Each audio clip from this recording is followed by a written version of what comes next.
जैसे कि last episode में हमने देखा था, हाएयोन के एंकल में स्वोलन हो गई है, इसलिए वो चल नहीं सकती। हवांग उससे पूछता है क्या तुम्हारा घर यहाँ से काफी दूर है, जिस पर है हाएयोन बताती है नहीं, मेरा घर इसी एरिया में है। वो बताती है कि वहाँ जो ब्लू पिलर दिख रहा है उस साइड। अब हवांग उसे अपने बैक पर बैठने के लिए बोलता है, मगर वो हैरानी से बोलती है हाँ। वो आगे कहता है अगर तुम इस कंडीशन में और वॉक करोगी तो तुम्हें और स्वेलिंग होगी, और तुम चिंता मत करो, मैं काफी ज्यादा स्ट्रांग हूँ। हाएयोन कुछ देर तक सोचने के बाद उसके बैक पर बैठ जाती है और हवांग उसे बैक पर बिठाकर ले जाने लगता है। साथ ही वो दोनों जाते हुए आपस में बात करते हैं, जिस हाएयोन कहती है तुम्हें मैं हैवी तो नहीं लग रही हूँ, जिस पर हवांग मना करते हुए कहता है तुम तो एकदम लाइट वेट हो। वो आगे कहता है तुमने अपने एंकल को हट कर दिया तो तुम्हें रेस्ट करना चाहिए था, मगर तुम फिर भी अपना काम कर रही हो। हाएयोन हवांग के साथ जाते हुए काफी अच्छा फील करती है और वो इस टाइम एंजॉय कर रही थी। हाएयोन उससे कहती है मुझे ऐसा लगता है तुम काफी इनक्रेडिबल हो डॉक्टर, और डॉक्टर बनना क्या काफी हार्ड होता है। हवांग को उसकी बात समझ में नहीं आती। वो कहता है तुम सही हो, मैंने काफी हार्ड वर्क करा है इंटर्न के लिए, और अब मैं यहाँ हूँ। मुझे यहाँ सोल के इंटर्न के तौर पर यहाँ अपॉइंट किया गया, और मैं सच में इनक्रेडिबल हूँ क्योंकि मुझे फोर्सफुली यहाँ अपॉइंट किया गया है, वो भी कंट्री के आउटसाइड। वो इन सभी बातों को कहते हुए काफी सेट लग रहा था, मगर ये काफी बुरी बात है, काश ऐसा होता कि मुझे वॉलंटियर ही नहीं करते। और ऐसे ही बातचीत करते हुए चलने में उन्हें पता ही नहीं लगता कि वो है हाएयोन के घर पर कब पहुंच गए।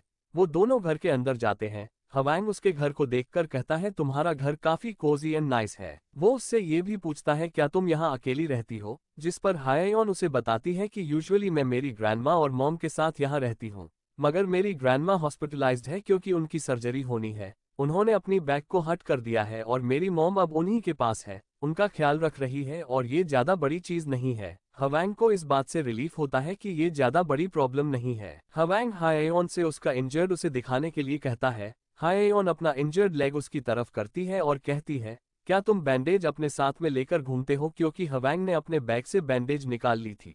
वो कहता है किसे पता कि किसी इमरजेंसी पेशेंट के लिए मुझे इसकी जरूरत पड़ जाए, इसलिए मैं इसे हमेशा अपने साथ रखता हूँ। और उसके पैर पर बैंडेज बंधते हुए कहता है मगर तुम मुझे देखकर वहां से भाग क्यों गई थी। वो कहती है आई वॉज एम्बेरस्ड, मगर हवांग को ये समझ में नहीं आता कि वो किस चीज से एम्बेरस्ड है। वो घबराते हुए कहती है वो मेरी फर्स्ट किस की थी, जब मैं पानी में गिरकर बेहोश हो गई थी और तुमने मुझे सीपीआर दिया था। और ये सुनने के बाद हवांग के कान खड़े हो जाते हैं। वो आगे बताती है मैंने जैसे ही तुम्हारा फेस देखा and I was suddenly embarrassed so without knowing. और ये सुनने के बाद हवांग काफी हैरान हो गया था। वो कहता है वॉट, क्या इसने पहले कभी किसी को किस नहीं किया, और इसे अपनी पहली किस वो भी सीपीआर की वजह से मिली। और अब उसे समझ में आ जाता है कि वो किस वजह से रो रही थी।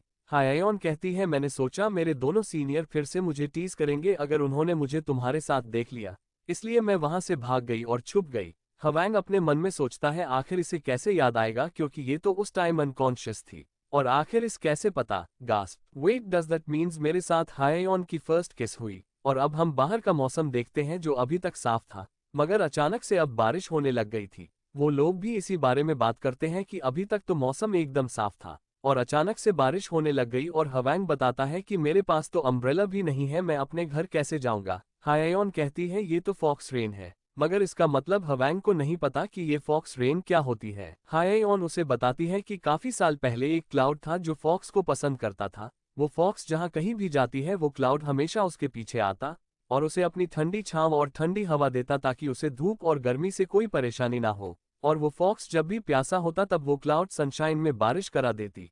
वो क्लाउड हमेशा ही उस फॉक्स के पास रहा करता था।